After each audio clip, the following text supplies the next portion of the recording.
Matos straight. You're listening to NorCal Sports Network. No homers, no casuals. Just truth. Let's go! All right, everybody. Welcome on in. NorCal Sports Network, joined by Even Year Dynasty Show, Cody and Dan. And we're going to get right into it. Welcome, everybody. This will be a fun night. And just want to say, Giants took it on the chin today, 11-3 in Scottsdale. But let's be clear, all right? Spring training results are not the story. Development is the story. Process is the story. Competition is the story. Tonight, we're breaking down Blade Tidwell's start, what we're seeing from the young arms, who's trending in the right direction, and which hitters are quietly making a push toward the opening day roster. 6 games in, no overreactions, no blind optimisms, no homers, just truth. Let's talk Giants baseball. Welcome, guys. What's up, brother? Thanks for having us. Can I just say, I was caught off guard by the beat that you had to start the show. I thought you were about to rap for us, Dan. Yeah. Trying to get a little younger. We got trying to get a little younger. I got to keep up with your audience, man. You guys got. I got us oldie guys because I'm old, man. So I'm yeah. I got some young guys. In here, but let's just mixing it up, having a little fun, But yeah, I thought, I Dallas will probably be joining us in about 10-15 minutes as well, but he'll be in here and. Will be like a golf foursome here, but I just wanted to bring these guys in because they know ball and, a lot of talk. You see a lot of people out there, flipping out and over, Giants are 4-0 and they're thinking, like it's a big deal and then they lose a game. And, that's not the important issue. It's like I said in the opening, it's about development. It's about what's happening on the field with guys. And so I wanted to get everybody's take on this. Birdsong today, I was at the ball game and he got hit pretty hard. He gave up 4 hits. I think his line was, let me see, I have it right here. 4 hits, 3 more earned runs. His ERA, who cares, but it's 54 it went down. For the day, I guess. So it was 135 after last outing. So I don't know what it is for the two.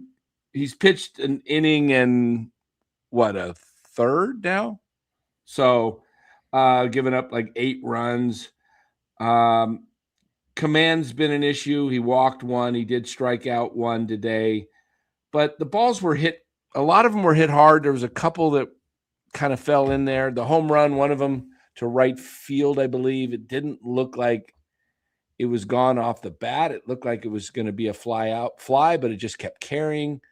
And so I wanted to get your guys' take on Birdsong because the thing I saw today with Birdsong was this. He looks like his confidence is waning. That's the concern I have because he knows that he's trying to make the 26-man roster, and he's got a lot of competition in camp, and he's had 2 pretty rough outings. What do you guys think?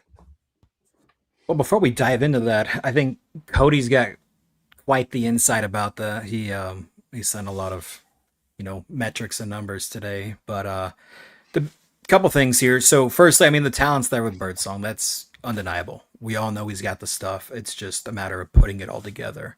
But I was going to ask, correct me if I'm wrong, you guys. Was there something mentioned about Birdsong's apparent body language today? Was that a thing, or was that kind of blown out of proportion? I saw yes.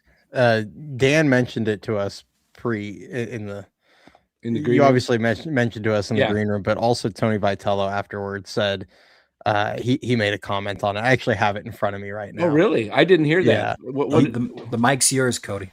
Yeah, he said, I just don't think he came away throwing the ball as well as he can. He's certainly got good stuff that's kind of been beat up ad nauseum. But I think as far as watching body language, presence, how he threw the ball, I think he's capable of better.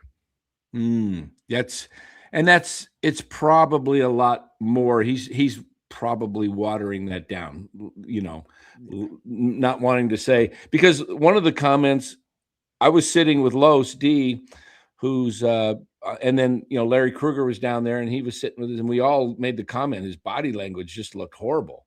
He just looked like his shoulders would shrug after the ball was hit, and he kind of had his head down, and he just would walk back, to the rubber, and he was just kind of like, you can just almost read it like, man, what do I got to do to get an out? These guys are, I come in the zone and they're just smoking it. And if I don't come in the zone, I'm in trouble because I'm walking guys. Yeah.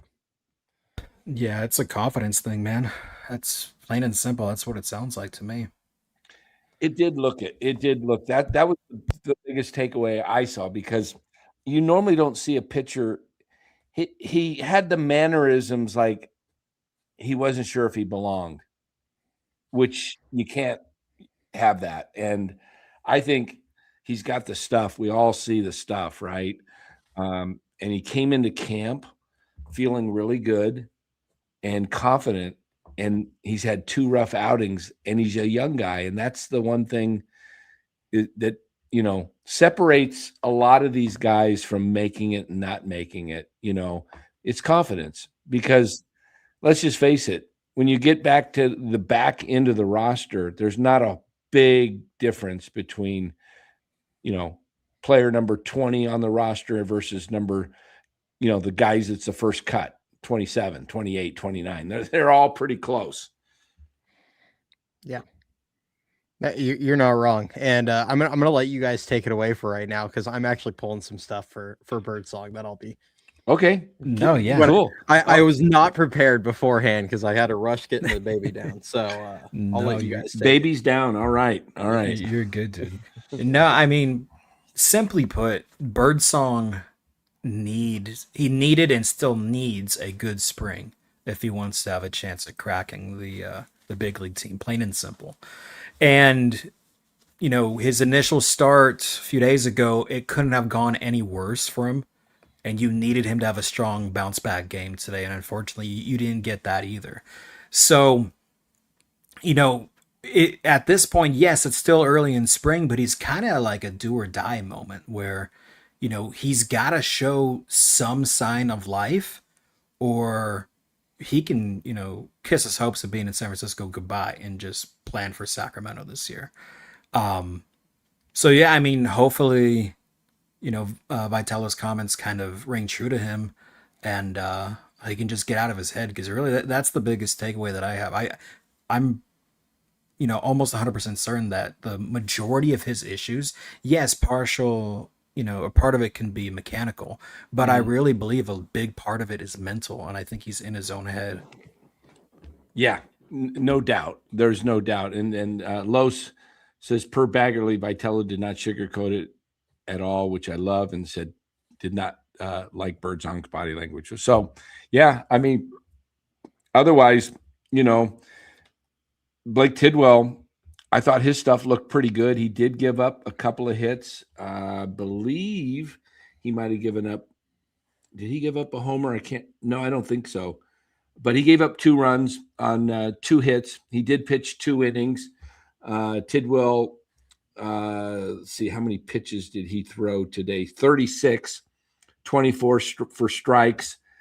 He did walk 1 batter, but he struck out 2, and he struck out the side in his last inning. So he's had 3 innings pitched and has 5 strikeouts right now, Tidwell. He looks like a guy that definitely is vying for a roster spot. And I would say, it's very early to, but if there is a guy that goes down in the 5 between Webb and Ray, Roop, Molly, and Hauser, I would say Tidwell might have the odds-on favorite to pick up the starting role. But I think the other one might be McDonald. I think it's going to come down to Tidwell and McDonald as the sixth guy, so to speak, 6th man. Yeah. I think that's where it falls. Now there's still plenty of spring left. This is only 6 games in. We're not even actually, talking about or discussing the actual loss of the game.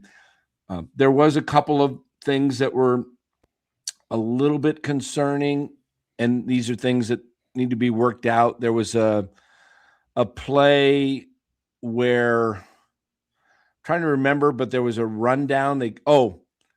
I think that might have been, I think it was a stolen base. I'm trying to remember who was pitching, but he took off running before he even delivered. They stepped off the rubber, threw the ball to second baseman. It might have been, I think it was Arraez. And they got him in a rundown, and they botched it. The guy got back to first base, which you don't really want to see. I mean, the one good thing, he got back to first and wasn't safe at second, but it looked like Devers might have been out of position because he was halfway. He was not on the bag. He had run down, and there also was nobody covering first base. So I don't know. I'm trying to remember who was pitching, but the pitcher, when you get into a rundown, you create a line, right? There's next man up. Somebody's got to be covering the bag, and then you rotate. Nobody was there. So those are the things that Tony's looking at. And he's looking at confidence. He's looking at all these other things as well. But the fundamentals were there. The Rockies were running today. There was another play where, they didn't look sharp today fundamentally, and that's going to piss him off. See, Dan, this is why we're counting on you to be our eyes, because the Giants won't broadcast any of this. So shout out to you for the illustration. But no, I mean, like you said, it's spring. It's all about sharpening these types of fundamentals. And going back to your comment about, the McDonald possibly being a sixth or cracking the rotation. I think he makes a ton of sense, and so does Tidwell. I know, us over on EYDshow, we've been high on both Blade Tidwell from when they originally acquired him, as well as McDonald when, we've seen him kind of come up through the system. So they both got great stuff. Going back to Tidwell a little bit today, you kind of mentioned his pitch command was vastly improved. I think that was one of the biggest knocks that he had. He was a little wild with his pitches at times in the past. So it's nice to see him kind of, solidify that and get his groupings back together with his pitch selection. So I think that's great to see. And then, like me and Cody have talked about, personally outside of the shows, if there's a dark horse name that you can see to potentially make a run at, either the back end of the staff or cracking the pen, it's McDonald. So, I do want to pass it over to Cody. I think he's got the numbers for us, right? I do. I'm pulling up Birdsong's Baseball Savant from last year because there's a couple numbers I want to kind of run through because I don't know if everybody saw. It was after the first game. He made some comments that kind of threw some barbs over at the coaching staff, and I mean, people could take it how it wants, and I think actually it was a legitimate gripe. Now it's something that should have been a closed door conversation, in my opinion, and I think that's part of why Vitello is not hesitating to be like, yeah, you know what, you're gonna throw stuff at us, we're gonna throw it right back if your body language is crap. And that's, Hayden kind of called out the coaching staff for essentially forcing him to continue throwing his slider, cutter, whatever you want to call it. They keep calling it. They keep throwing the number down. I just pulled the numbers. He's thrown so far in his 2 outings. He's thrown 50.8% fastballs, which point blank, he's not getting it in the zone enough. That was an issue last season. That needs to get better anyway. But then you look at his off speed and he's throwing 28.8% sliders. And that's by far his worst pitch. And I mean, I know people can pull up 2024 and go, oh, he showed up at the majors and they had like a 59 or 49% whiff rate on that pitch and guys weren't touching it. I've watched Hayden Birdsong all the way up through the minors and in his time in the majors. For starters, the shape that he has on it today is not the same shape that it was in 24. Secondly, that had always been his worst pitch. A lot of people could argue the changeup was worse. As soon as he went to the kick change, it got better. But then you look at his 2 best off-speed pitches. He has 2 premium off-speed pitches. He throws his changeup 13.6% of the time in these 2 outings, and he's thrown his curveball 6.8% of the time. His curveball was a 60 grade pitch. Yes. When he was coming up in the minors. And it's easy to see why. He has that big, kind of 12-6 movement. It's that big breaker.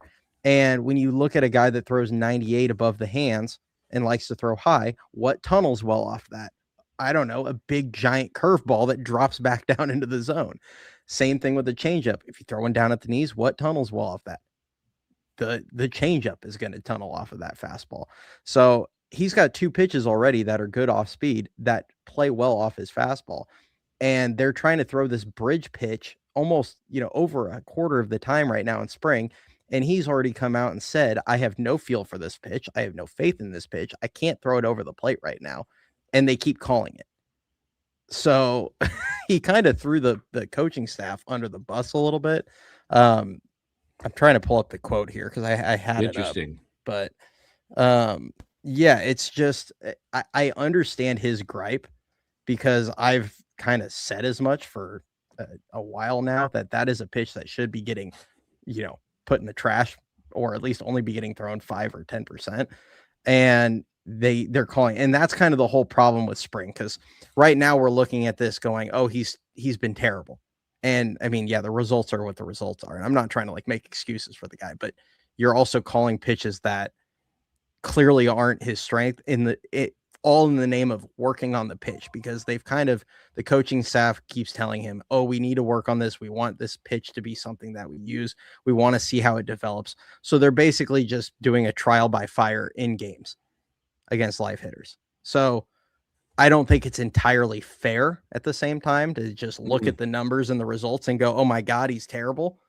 And the body language thing, I mean, after those comments came out last time, and then I checked today, and he threw 9 or 10 sliders in his 36 pitches. So, I mean, that's over a quarter of the time again today. Clearly, he doesn't like that they keep calling that. And so that could be a contributing factor to the. Yeah, I could see him moping, especially if those are the balls that are getting hit on those pitches. Yeah. And he's probably walking away like, doggone, this is an interesting question. Is it possibly want him to work on his pitches instead of trying to throw a perfect game in March? Absolutely. Yeah. Absolutely. They're they want to see what that pitch looks like. It is an issue, the command. I mean, like you said, Cody, that 12-6 curveball is something else. And he does tend to throw the ball high up and in. He tends to, I think it's his release point that's messed up, because I notice when he throws high, he's not coming down. He's leaving that hand up, which is going to make it go up. So I don't know. It's interesting.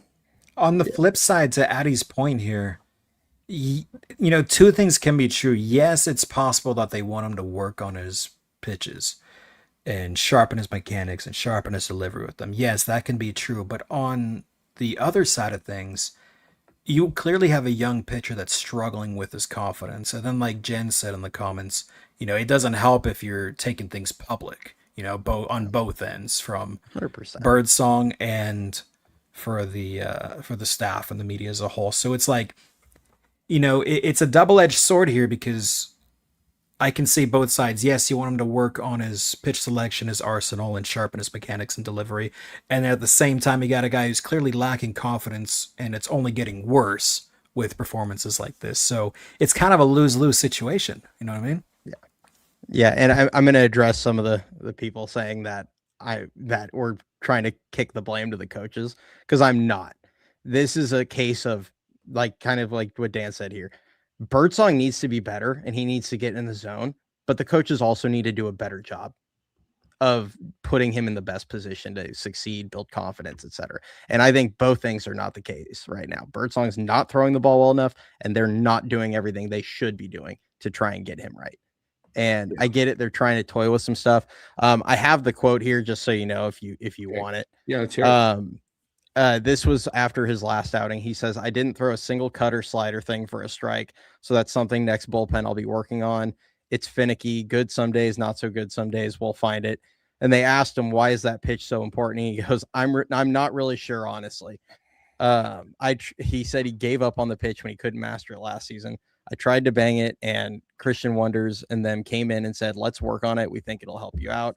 I'm in on it. I like the idea of it, and I like having another pitch that goes that way. It wasn't a consistent shape last year. In my brain, I'm like, why wouldn't I focus on the pitches that I have and maybe we'll go back to it, but I'll work on it and hopefully we'll work it in.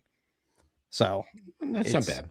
Yeah. He's just basically saying like, right now is not, I mean, I guess in their eyes, it's spring training. The games don't really matter at the end of the day. And this is the time to work on it. But also, like you guys are saying, this is also the time to try and build confidence in a young guy, to go into the year and not just have him mentally be in the tank because he's throwing his worst pitch over a quarter of the time. Like to me, it's just, this is something they should be focusing more on in bullpens, maybe even live ABs, but not in the games. Like at some point. And so maybe they're trying it early, and then in the third week of spring, they're going to start going, or in a couple weeks into spring training. And as they get closer, you start to see pitchers kind of dial in more how they would normally face hitters, and you'll see the pitch mixes shift a little bit. I mean, you see pitchers sometimes go in and say, I'm going to throw nothing but fastballs today, and they'll just go out there and throw fastballs for an entire inning. Yeah, we'll see. But the reality is we're 6 games into spring. Exactly. Like, I mean, this is not, and things can turn around. The other thing that we don't know, they may be selling Birdsong in a way like, hey, look, we want to see you work on these pitches. Best time to see how it's doing is in live games, not on the sideline. And don't worry about the results so much. We just want to see how this goes. And, maybe they're not going to hold it against him. I don't think he's ever been a candidate for the rotation unless somebody went down anyway. And, he's a candidate for the bullpen. But I think they want to see him as a possible starter, stretch him out. And if he doesn't make the 26, let him get some starts in Sacramento. And if he goes back to his other stuff and the slider's just not working, at least they gave it a shot, see what it's like. I don't know. We're going to see. And making the roster, look, a lot of these guys want to make the roster, and I get it. It's important to them. I mean, it's more pay. It's everything. So it's service time, all that stuff. But at the end of the day, he's probably has the best shot going into camp of being one of the maybe 4 jobs that are available in the bullpen. That's probably where he was at going in. He's, and it's Tidwell, McDonald, Birdsong, Seymour. I'm missing one other guy. Who's the fifth one? Wisenhunt. Yeah. And all 5 of those guys are, fighting for 4 spots, and likely maybe 2 of them make it. Yeah. And the reality is, like, I won't ever defend their decision to have him in the pen early last year. I thought that was horrible. When you're trying to develop a guy as a starter, he throws 129 innings a year prior. You have a good chance to keep building up the arm, and then you throw him in the pen. I mean, it's just asinine. But that was not a good decision. I didn't think last year. Yeah, and last couple points on this I'm going to make, and then I'm going to drop the whole Birdsong thing is, I mean, it's easy to sit here and say like, hey, we'll just go out there and don't care about the results. It's fine. Just throw it, and it doesn't matter if you get knocked around. Well, we kind of live in the day and age of social media where everything's out there. And I don't know about you guys, but about 99% of what I saw today on X was Birdsong is cooked. Like, that's it. He's getting called Birch.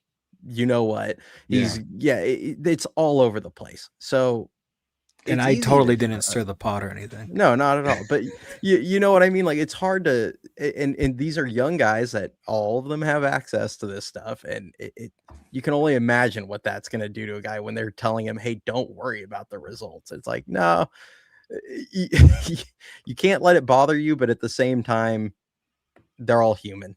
And then the other part of that is just, I do think ultimately they want to develop him at least one more year as a starter. So he's very likely going to be in Sacramento. Yeah. Kind of regardless of how this spring goes. I think if he's only 24 years old, it's not, he's kind of, to me, that this is probably the last year I would spend developing him as a starter. If it doesn't work, then go to the, commit to him in the pen. I mean, they got forced to doing that with Bednar, due to injuries and things like that. But now Bednar is 25, 26 years old, and, they've committed to it. If it doesn't work this year, just commit to it. And I think a guy like Seymour, they've already transitioned to the pen at this point. I think Wisenhunt, if he can't carry the velo deeper than the second inning, he might get put in that same boat. Tidwell, I think they like as a starter though. So we'll see. I like Tidwell a lot, man. Yeah, I like Tidwell. I do. I like him. I like his build. He looks like a guy that could, go deep into a game. He's got kind of a Matt Cain build almost. He's broad-shouldered. Really like what he's doing. Hey, I just want to throw out something here to everybody. We have a new sponsor that just came in today, and I want to give a shout out. If you guys, we get a lot of people that come down for spring training and ask, hey, where's a good restaurant to eat? And other people are living down here in Arizona. This is where a lot of the Giants players go, everybody.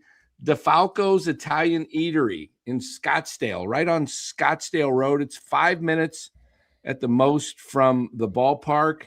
And if you want a great deli sandwich or a hot grinder, they are incredible. Let me pull up their menu for you right here.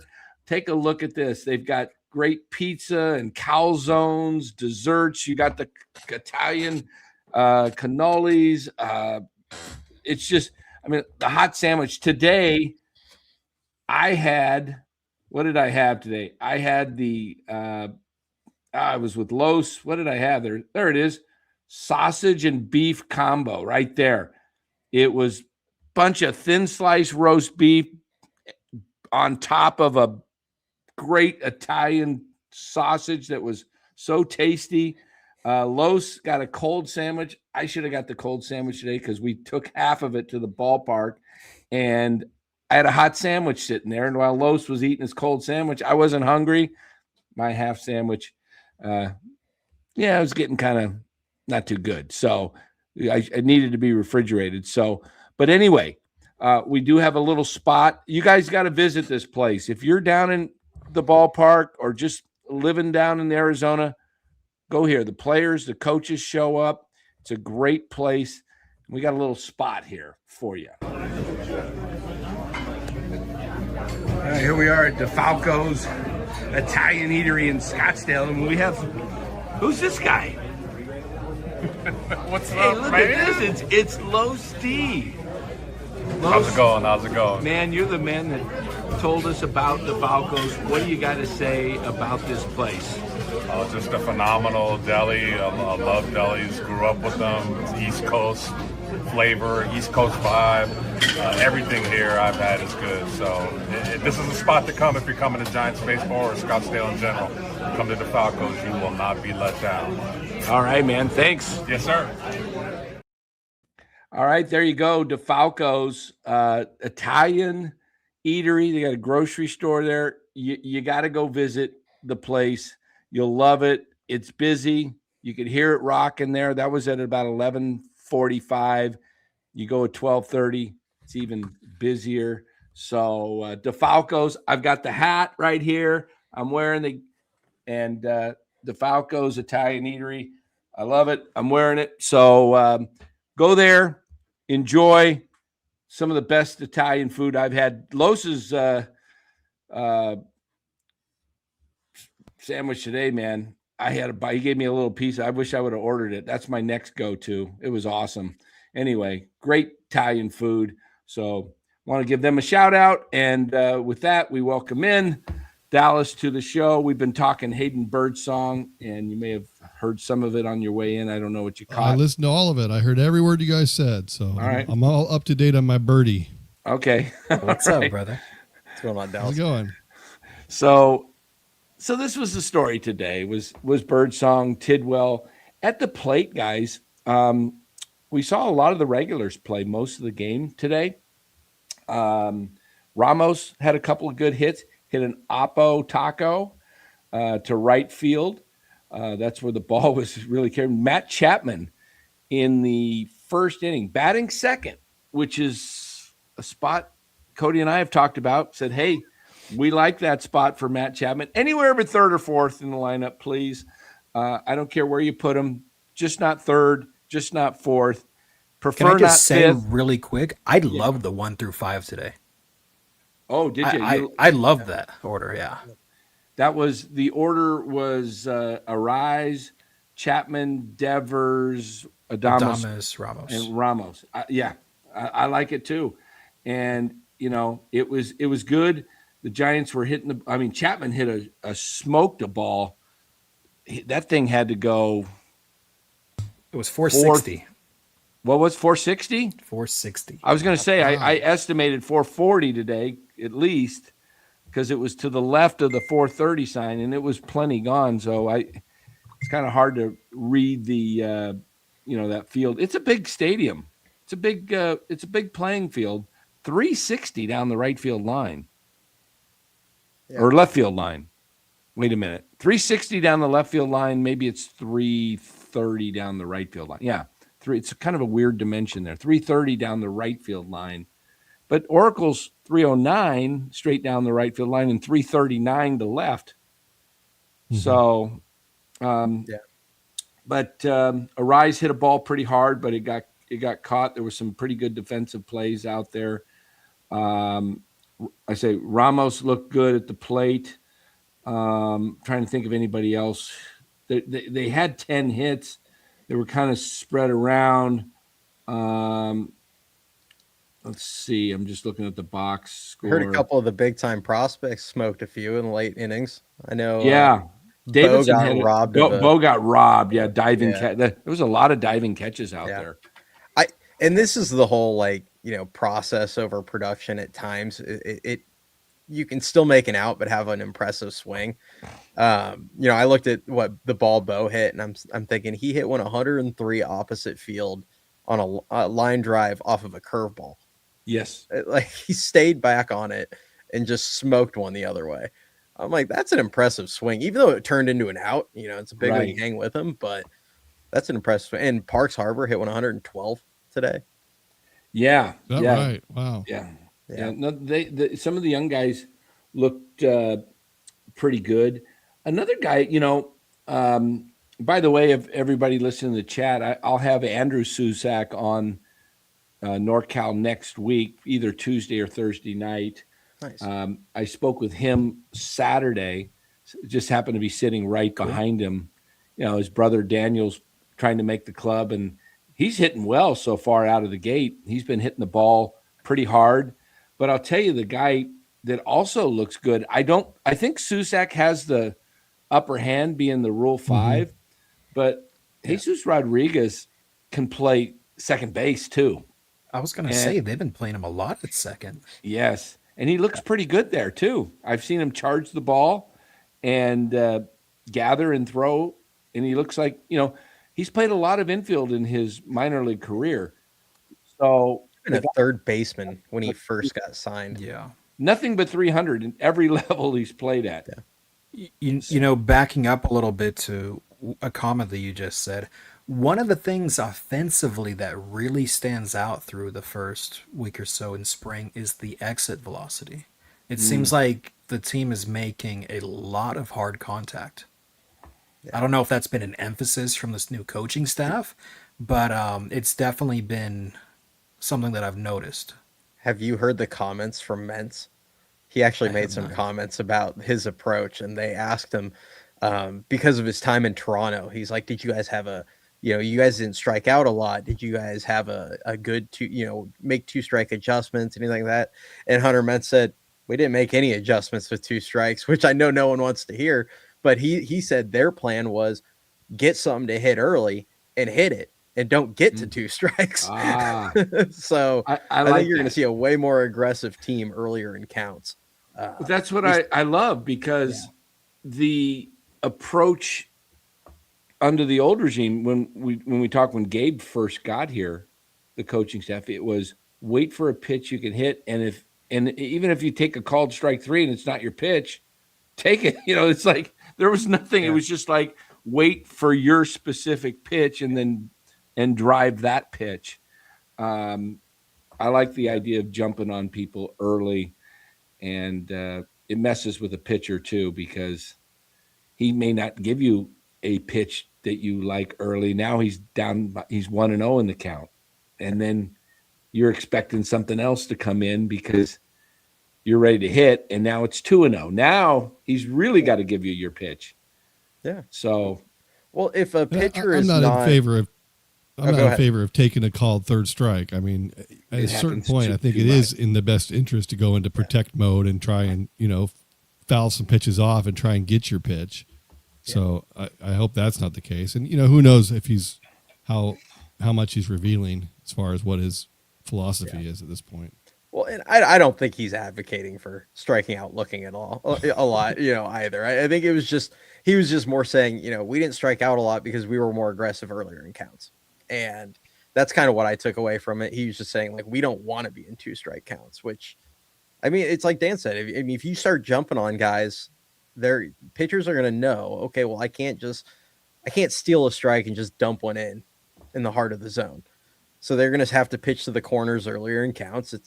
Create count leverage that way and get your pitch deeper in counts. If they're going to, get ahead 2-0, 2-1, 3-1, whatever in counts, like you're going to get pitches to hit one way or the other. And this team was never ready to hit early in counts. It seemed for the last few years, they had such an emphasis on working deep counts. They didn't really care about, they talk about, oh, we want to drive the ball and all these things, but when you're constantly in 2 strike counts, like, of course we struck out a ton. Pitchers are good. And that's honestly like a breath of fresh air compared to what we've seen with the prior regimes and their philosophies. Because how many times over the last few years did we watch a guy come up to bat and you just get a meatball down the middle of the plate and just stare at it, and then next pitch, another just fastball right down the heart of the plate, stare at it, and then they're just waiting to get their pitch, something off speed, and next thing you know, you're in an 0-2 count and your hands are kind of tied. We saw that time and time again. So yeah, way too much. I want to ask you guys this. What do you think the effect of the Luis Arraez, a guy who doesn't strike out last year, 3% was the only 21 times in 600 and whatever it was, 75 plate appearance or something like that. Do you think, I heard a stat today, or maybe it was, I don't know what I was listening to. I don't know if it was one of the Giants deals or if it was MLB radio when I was in the car, but every team that Arraez has been on, the strikeout rate has dropped for the whole team.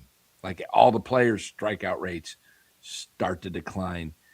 What do you think? Do you think that he will have a positive effect on guys like Chapman and Adames, guys that notoriously strike out, quarter of the time? Maybe. I think Chapman, the cement is kind of hardened for him. He might be who he is, but maybe some of the younger guys could learn a thing or two from him. And then, last year you had Jung-Hoo Lee, who doesn't really strike out, 6% of the time. Now you add in Arraez, 3%, 3.7, whatever it is. You got 2 guys now that aren't striking out. Maybe you start to see a little bit more of an influence where people are like, oh, okay, I see what he's doing there. So I don't know. Guys have their methods. They do what has got them to this point. But I could see that, a little of that rubbing off on some guys. What do you guys think? I think you kind of nailed it to begin with, where you said it would, if it's going to rub off on someone, I could see it being like some of the younger players. If Arraez kind of gets into a little bit more of like that leadership role in the team, especially for like the Spanish speakers. some younger guys, like let's say hypothetically speaking, Luis Matos makes the roster. It's someone that maybe he'd be able to influence him on. Christian but like Koss, or even Casey Schmidt really could learn. Yeah, some of those guys that he's going to be around in the infield and be around with a lot. Maybe he can give some tips and pointers for that. But no, that's actually a pretty fun fact. I didn't know that was a thing, Dan. Yeah, I heard that and I was like, that's interesting. I didn't know it was a thing too, but I always thought maybe it is. But let me ask you guys this. If we're talking about Matos, the other day, it was not yesterday, the game before, and I commented it on Twitter. The Giants had first and second on, and they brought up it was Eldridge, a strikeout guy. He struck out. Next guy was Fitz. He struck out. So now you've got 2 outs, first and second, and Matos comes up and drives them home with a base hit. And I'm thinking to myself, this is why I want to see Matos instead of Encarnacion. Not that I have anything against Encarnacion, but when you have a team full of strikeout guys and you got a guy who's 24 versus 28 and both of them are out of options, why would you let the 24-year-old go when he's a guy that makes contact? He has a K rate. I've got it up here. Let me pull it up here. Here's Matos's career 14.1%. Okay. Versus Encarnacion, who's not on here, but it's like 30%. Now, most of that was Encarnacion was in his first year with Miami. He has cut down a little bit with San Francisco, but it's still 26, 28%. Twice as much as Matos. And I know everybody says, well, Matos, he's inconsistent. Well, he hasn't really been given a real shot, kind of like Ramos was never given a real shot until it was necessary. What do you guys think? So, a couple things. Me and Cody are probably, advocates for Matos over Harar, plain and simple. To your point, though, the only scenario in which I can see Harar making the team over Matos, whether it's to fill, a reserve role off the bench, maybe be a DH if they end up starting Bryce in Sacramento. The only scenario I can see Harar making it over Matos, assuming they both have equally decent springs, is if a team is willing to offer a decent return for Matos. Because if you're comparing the two of them as they are, as far as in terms of trade value, Matos is going to get you a bigger return. How much bigger, to be determined, but that's going to be the deciding factor, in my opinion. All right, let me ask you. The deciding factor is if Eldridge makes the team.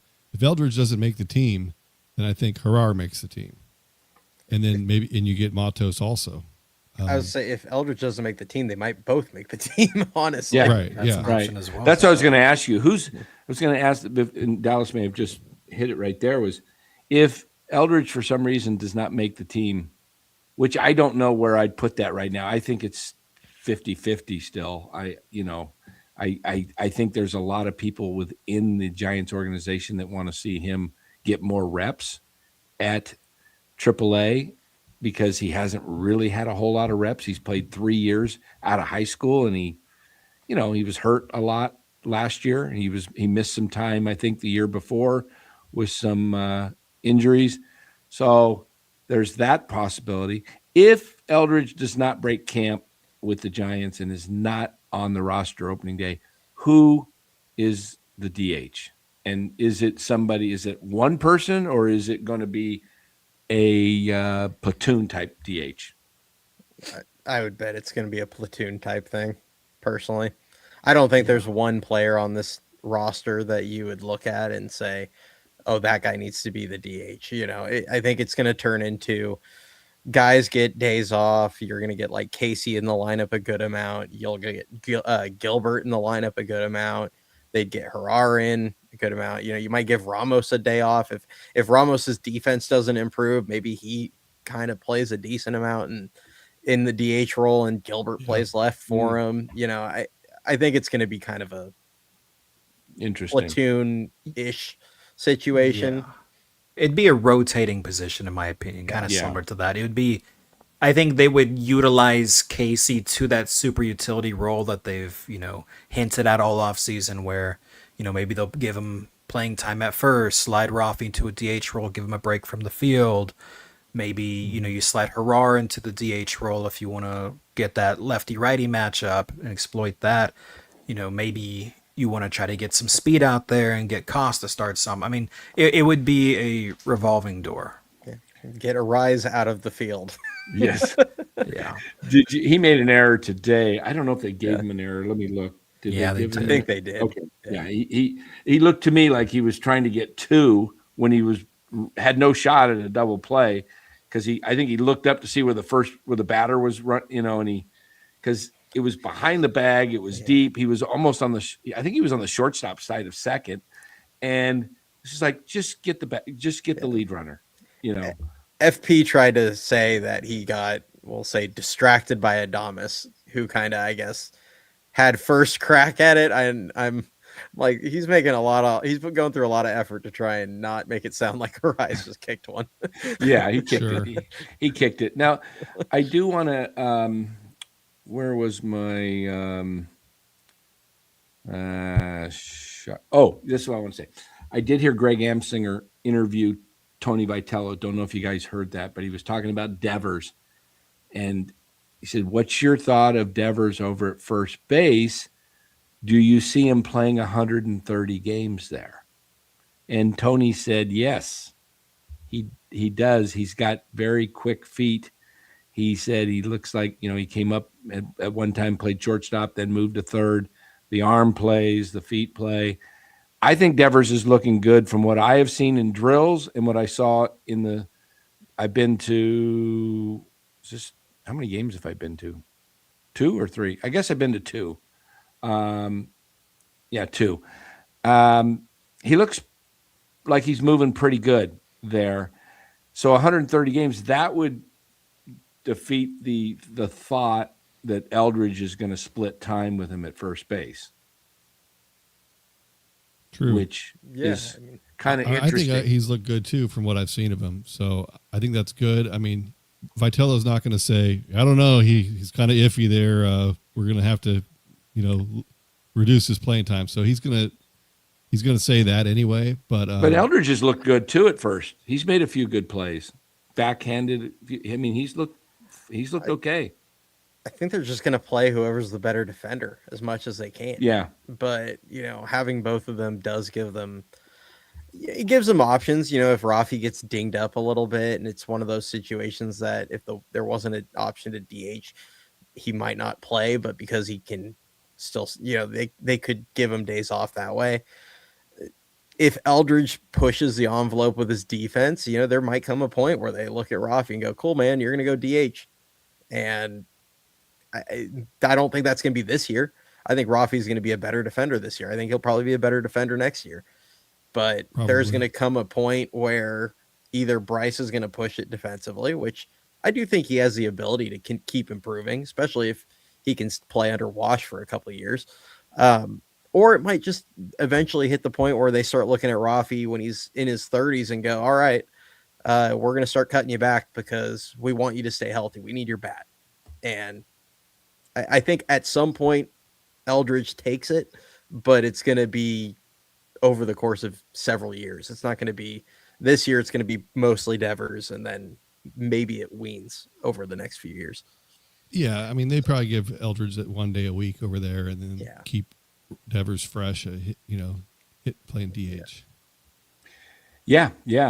Hey, I like your thumbnail. I just checked your thumbnail out, Dan. That's pretty good for putting that together. Yeah. Not bad for just a few minutes, huh? Not bad. Yeah. A lot of things happening. I want to just get into this. A lot can change. They still got another 25 plus games before the regular season starts a month from yesterday, the 25th.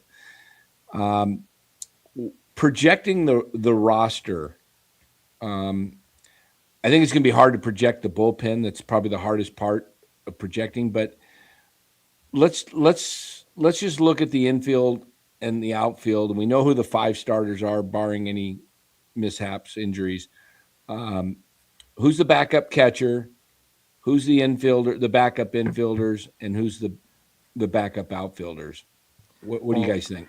I think catcher is going to be Susak. I don't have a doubt in my mind about that. I think he's, I mean, just historically speaking, he's got a solid bat and he's above average defensively. So I like Susak. I like him. I think he'd be a quality backup catcher. I'd be floored if it's not Susak. Yeah. Honestly. Yeah. I like Jesus, but he needs time defensively. Yeah. And Susak's he's a solid catcher, and if he hits, if Susak hits decently, let's just say he hits him better than Bailey while he's playing, I think he's going to get 30, 40 game, maybe 40 games behind the plate, I'll give him 50. Maybe give Bailey. Yeah. Give Bailey. Bailey needs days like that. Yeah, he does. He absolutely needs it. They've caught him into the ground over the last few years. They have. Yeah. Don't get me going. They didn't have the player last year to spell Bailey. So he played a lot during the season, and then at the end of the year he played every single day when they had a chance to get in the playoffs. And you're going to have to pace yourself. Even on his days off, they'd put him in the 7th or 8th inning. Yeah, they did. They did. I mean, you can't do that. You need somebody that's reliable back there. And I mean, to Kisner's credit, Kisner wasn't atrocious defensively. He wasn't good, but he wasn't atrocious. But I mean, he wasn't even Patrick Bailey good with the bat. I mean, Kisner was terrible as a backup. Exactly. So a zero. Yeah, he was constantly had a pinch hit for him. Right, so Kisner was an upgrade over Murphy. Yeah. Yeah. A pitch back is an upgrade over Tom Murphy. Pitch back. I used to have a pitch back machine when I was like 7. That's how old those things are, man. It's better than Tom Murphy. But no, to answer the rest of your question, I think you're going to have Koss and Casey as your infielders. Okay. And then as far as the outfield / that's a DH, tough one, the outfield to me. I think you can lock Gilbert in for sure. Really? You really think he's locked in? If it was up to me, I probably wouldn't. But if you want me to go based off of what we saw at the end of last season and how much he's been hyped up throughout this offseason, I feel like they're going to put him on the opening day roster as the 4th outfielder. Do I agree with it? Not necessarily. I think Gilbert's a lock for a couple reasons. Number one, he's left-handed. They're not going to go an all-righty bench. Number two, he's good defensively at all 3 outfield positions. True. Which I guess you could theoretically say the same thing about Grant McCray, but Gilbert is more reliable, at least putting the bat on the ball, than McCray is. So Gilbert's that's about how 18. Yeah. I just think it comes down to, do you want to DFA Matos or do you want to start Gilbert in AAA and kick that decision down the road a little ways? And I think that's what it'll come down to, is that he's got options, so he'll use it. I think this comes down to the last few days before the the season opener, and that if there's if Matos is not going to make the team, they're probably going to find a suitor for him. I kind of like they did with Joey Bart when Bart went to Pittsburgh. They didn't get much back, but they I just don't want to see him waive Matos, because you get very little when you waive somebody. If you can work out a deal. And I think they wait just simply because you don't know what could happen. There could be an injury, and an injury then opens the door for Matos. If Bader's not for some reason, or Lee or Ramos, not available. Right. Did they because they know that he has no options left and they're going to have to cut him, people aren't really willing to make a trade. But then if you find a spot for him on your 26 man, then they're like, okay, well, they don't have to trade him, but it gives you a little bit more leverage, so that you might be able to get something as opposed to just just releasing him for nothing. So that's the only reason I think there might be a spot for they might find a place for him temporarily. Yeah. The outfield's also easier where you can have that extra outfielder, and it gives you kind of that. you can reasonably use that. When they kept Bart, they had 3 catchers. It was like, no one's going to play a third catcher. So teams just waited them out anyway. They were exactly. They were going to have to DFA him at some point. The other thing is they had that extra day off early in the year. They got 2 days off in the first week or something, right? Yeah, so maybe they don't carry that extra pitcher. They might not carry the extra bullpen arm in the first week or two. Yeah, because they do have the days off. They got 2 days off. They got Thursday and Sunday off the first week. Will Brennan, I've watched him. He looks pretty good too. He's a contact guy, and but he's got options too. So you see what Posey's actually doing here. I was just gonna say that if there's a scenario where they don't carry that extra arm, you can absolutely see a case where they keep Matos, Harrar, and Gilbert on the big league club, especially if Bryce starts in sack. And Brennan's got options. That's absolutely a scenario right there. What you just said there, Dan, I could see happening. I really could. I could see Eldridge starting off in AAA. They just say, we just want to see him rake for a month and then let him, force his way into the lineup. And they keep Harrar. Because I don't know otherwise why Harrar's still on the 40. I couldn't figure it out in the offseason. It's like I was thinking, okay, they just signed Molly. They just signed Harrar looks like a guy that could go. But then they let Dean and then they let Joey Weimer go, which I was kind of like, I get the Dean thing in a way after they already signed Bader. When they probably knew they were going to get they were honing in on Bader. But I was a little bit, I thought Weimer might be an option, but anyway. I think Harrar is on the roster for exactly one reason. He hits lefties decently. Yeah. And nobody else seems to. and when he hits the ball, he hits it hard.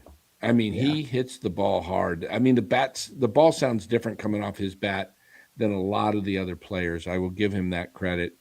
Yeah. But hey, Dan, I obviously like Harrar, and he's gotten hurt multiple times. He's never really gotten that fair shake because he's always been injured. They might say, you know what, Harrar, you're our DH. You're going to play 30 games. This is your chance. And if he cuts it, great. If he can't, then all right. Bryce Eldridge is looking pretty hot in AAA. Let's bring him up. Sure. So, hey, guys, I want to just give a shout out to both channels here. Even your Dynasty Show, NorCal Sports Network. If you're in the chat, either one, make sure if you're in even your Dynasty Show right now, you give that a like. If you're watching there and if you're on NorCal, hit the like button. It does help push the video out to more people, believe it or not, which helps the channels grow. So we do appreciate that. If you haven't subscribed to either channel, make sure you do. Subscribe to both. And, there's a lot of good Giant content shows out there that have been popping up. But I love working with even your Dynasty Show with Dan and Cody and Ricky. They do a great job. They break down the game. They understand the game.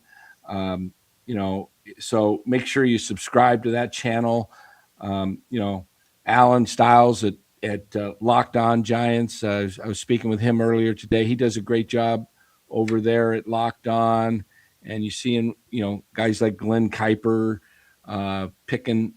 doing a good job. Hey, by the way, Glenn Kuiper's going to be in the radio doing play-by-play next Tuesday. I think it's Tuesday, March 3rd is. I don't know what day of the week it is, but against Team USA, the Giants are playing Team USA. Glenn Kuiper will be back doing the broadcast, which I'm real excited for him. I really am. Yeah. I'm real happy for him. And Tim Kawakami, you're a clown, man. I'm telling you. Susan Slusser also reported that he'll be probably calling 15 to 20 radio games for the team this year. Nice. They're honing. I mean, this is something I think some of us have been aware of for a while, but they're going to be giving him a bigger role as the years go. Good to see. I threw out a comment. Let me see. It was in my replies, so let me put it here. I'll just show it to you guys here. Tim Kawakami replying to this said, as I said before, I don't think what Glenn said or mistakenly said means he's a racist. Not at all. I just think it's a matter of competence. And part of competence is making sure listeners won't wonder if it's more than incompetence. And I understand if people disagree. I said, Tim, I have to push back on this. You say you do not believe Glenn is a racist. If that's true, then calling him incompetent is not just criticism. It's a rewrite of a man's entire professional life over one painful mistake. You have covered him. You know his work. You know his preparation. You know the respect he has had had inside clubhouses for more than 2 decades. Were those 20 plus years incompetent, or did we have a moment he wishes he could take back? Live broadcasting is not scripted. Yeah, I've said stupid things on here many times, and you just don't think sometimes. You can't take it back. But live broadcasting is not scripted. It's unscripted, fast, and human. He immediately addressed it. He paid a price. He has lived with it publicly. At some point, the standard cannot be that one mistake permanently erases a career. Competence is measured over time. Glenn's body of work speaks loudly. If someone truly believes it was not racism, then continuing to frame it as a competence issue feels like a way to keep the punishment alive without saying that it is what you are doing. There will always be backlash in today's climate. That does not mean the Giants are wrong to give a veteran broadcaster another opportunity. Second chances matter. Context matters. A full career matters. And for those of us who actually know Glenn as a person, the idea he is incompetent or careless about his craft simply does not line up with reality. So I just wanted to get that read out there because I just think, Kawakami just always trying to stir the pot. So well said, but I do think that Elon should bring back the 140 character limit. No. When I write, I want to get it out there, man. I'm just surprised you're able to get a response, Dan. I'm blocked. Everybody I know is blocked. Well, I don't know. I haven't been blocked yet. For? You said somebody like a janitor could do someone's job and he blocked you. Yeah. I forgot what that was about, but yeah, I said some sort of joke like that, and he quote tweeted me and was just like, "Ha, blocked." I was like, okay. Yeah, it's just block. Yeah, whatever. Anyway. It wasn't just a regular janitor, Cody. I said someone like the local janitor at janitor at the local YMCA every year could outperform whoever he was talking about. Yeah, I got blocked. Yeah. Hey, but you know what? Have you gotten blocked for something that you didn't even say? Yes. I mean, you did too. We both did. You got me blocked by Pavlovich. You got blocked by Pavlovich? Yeah, I'm blocked by Pavlovich. Me too. Hey, join the club. Woo. What are you doing? What are you not doing right? Come on, Dallas. You haven't been blocked yet? Yeah. You must not be comment. You must not be commenting. I'm blocked by so many people. I'm not even joking. Every few days I'll go on X and I'll see like a new account that's blocked me. I'm like, my goal is not to be blocked. I just try to be blunt, but look, I don't have anything against Pavlovic. I think he does a good job. I think him and Cole Kuiper do a pretty good show. They do, yeah. Yeah, I have nothing. Look at Bates' comment. It's accurate there. I'm pretty sure Caveman has more blocks on X than all the rest of the hosts on these two shows. I'm a very sarcastic person, and it rubs people off the wrong way. So. I got blocked by people when I jokingly did the Leo Tani thing last year because a bunch of Giants fans didn't understand that it was a joke. Oh, God. And I got cussed out in DMs, and then they blocked me before I could reply. I was like, "What is happening right now?" I got a death threat one time on X. That was fun. Whoa! Well, that escalated quickly. Jokes, yeah. Gee, wow! I just laughed. Yeah. I think I just texted Cody and Ricky. I was like, NorCal says I'm blocked by Pavlik, and I've never even commented on his stuff. I just made a meme on a completely different thread that made fun of him. Oh, okay. Yeah, I get. Look. I blocked a lot of people probably a year ago when everybody was coming at me when I said the Giants were going to be a 500 team. And people are like, you don't know what you're talking about because they were they were hot. I said, this is a 500 club. And I said, I know a 500 club when I see one. And yeah, you don't know. And then they start and they get on a winning streak, and then everybody comes at me, right? So I just if you're going to get personal when they've won 7 in a row, great. I love it too. I'm happy. But calling me an idiot and stuff like that whatever. But by the way, I don't think this is a 500 club team this year. I think it's a better than a 500 club. So I would not be surprised. Right now, I've kind of putting them in an 85 to 88 win window right now. I think they're going to surprise some people. A lot of people are looking at this beginning of the schedule, 31 games, a tough 31. I've heard people predicting 10 wins and 21 losses. I don't think it's going to be like that. I really don't. People look at these teams and go, oh, the Phillies, the Mets, the Yankees, they're not invincible, especially in the beginning of the season. So it's just the one thing is that the bullpen is such a question mark. We have no idea who's going to be in the bullpen. And still early on. We still got a month to go, but that still remains to be seen largely. So, that's a big deal. The bullpen has to pitch half the time in this day and age. So having that, locked in and strong and not being in a situation where you have to, you can preserve some of their arms throughout the season, because late in the year, they start running out of gas, and, it's going to be tough to manage. That's going to be not a simple solution to the bullpen issue. So that's something to keep an eye on as it's one of those season. Rare years of being a Giants fan where the offense isn't necessarily the problem. It's the pitching, and usually it's flipped around. So well, hopefully Hent just gets going, and he'll be a solid guy in the bullpen.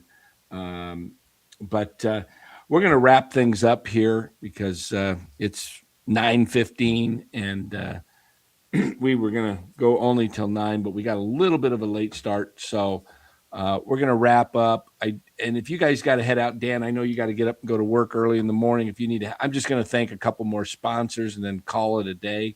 Oh, hang tight, do your thing.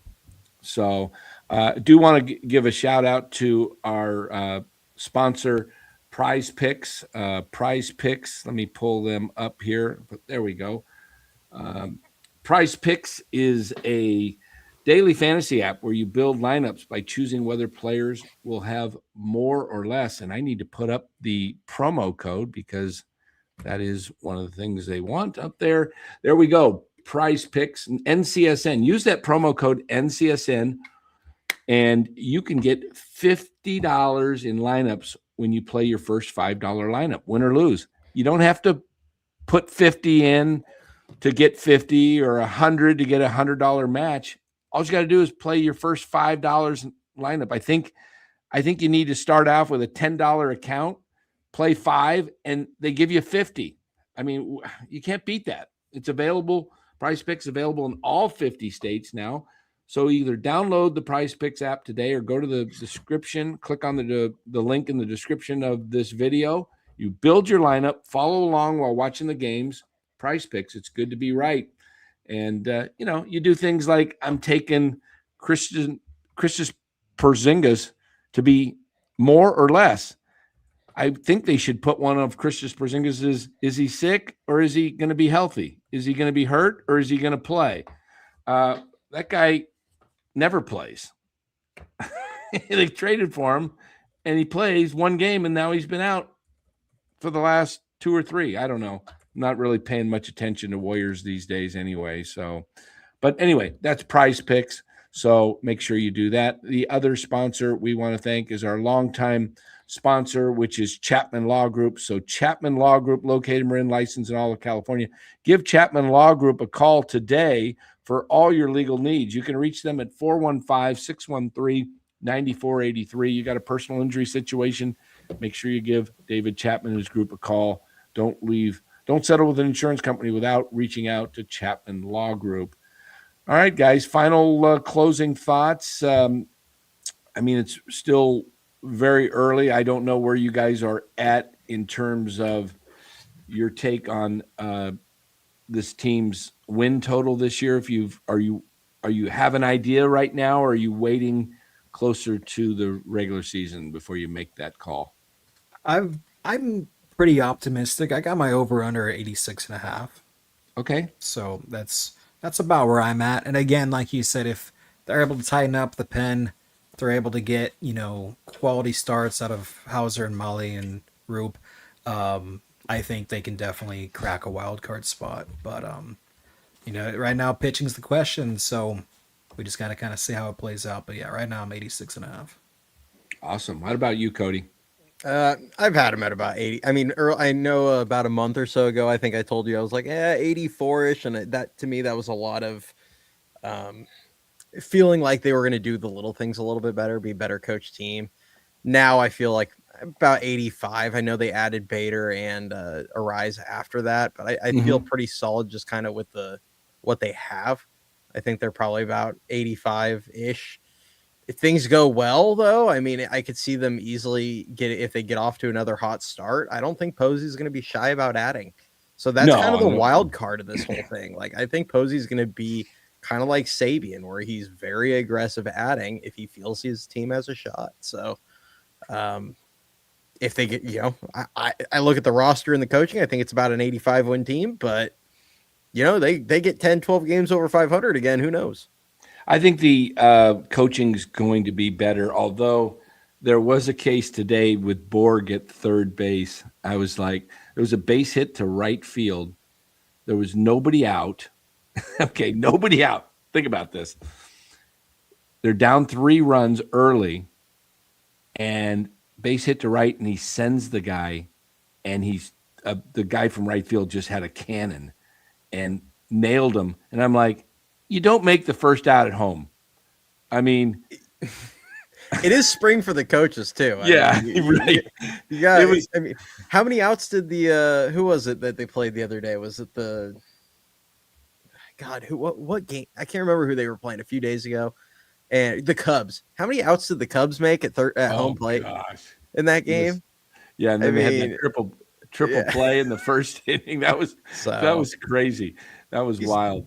He's just like, hey, let's just test it. Let's see how he might have been. He might have just tested it. It doesn't hurt. It is spring training. Look, and if you think the team, I mean, they're not worried about wins and losses. They want to win, sure, but it's not that big of a deal.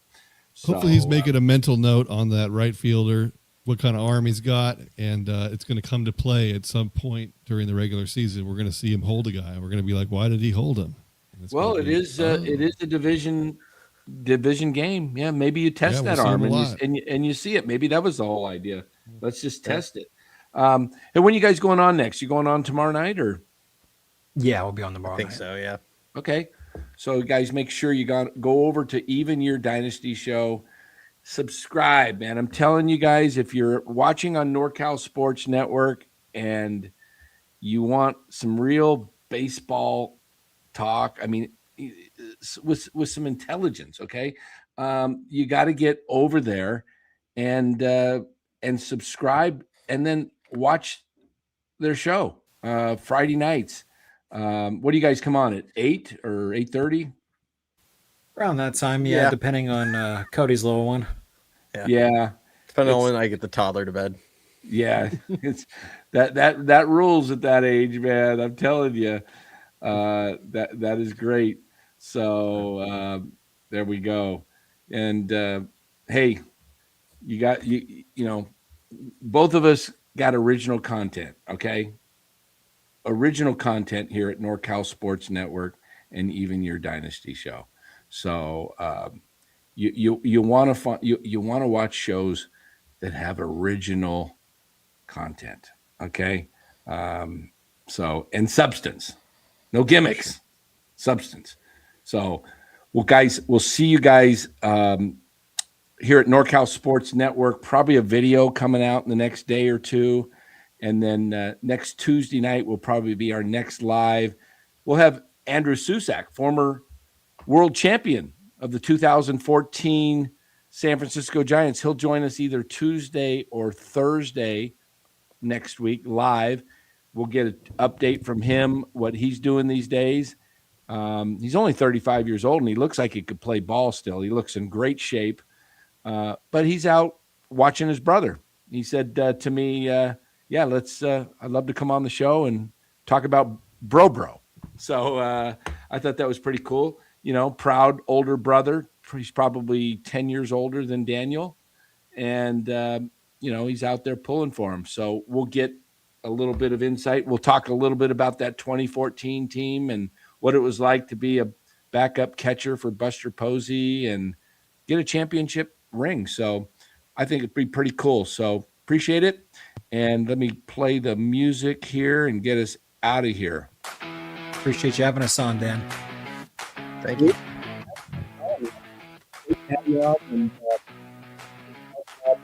On Tuesday night. And unless there's some kind of crazy trade that happens earlier, which I don't expect right now, but you never know. And by the way, Max Scherzer, he's not coming to the Giants. He's re-signed with the Toronto Blue Jays yesterday. So everybody thought he was coming because of his relationship with Tony Vitello. Not happening. So, but you know what? We'll see what happens during the season. I like Cody's idea. The Giants are in it. They're going to add. And that's the goal, is to be in it at the trade deadline. And I think they will. I've said this much. The Giants are closing this year, the last 3 games at home with the Dodgers. I'm going to tell you right now, this is my prediction. I don't know if they make the playoffs, but I'm predicting those last 3 games, they will not be eliminated going into that series. That's my prediction for the year. There we go. It's a good one. So, Yeah. So, all right, guys. Thanks for watching.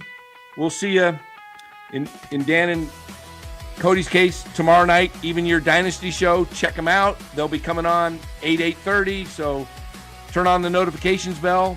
You'll get the notification when they go live. And for Dallas and I, we'll be back next Tuesday night. Take care, everybody.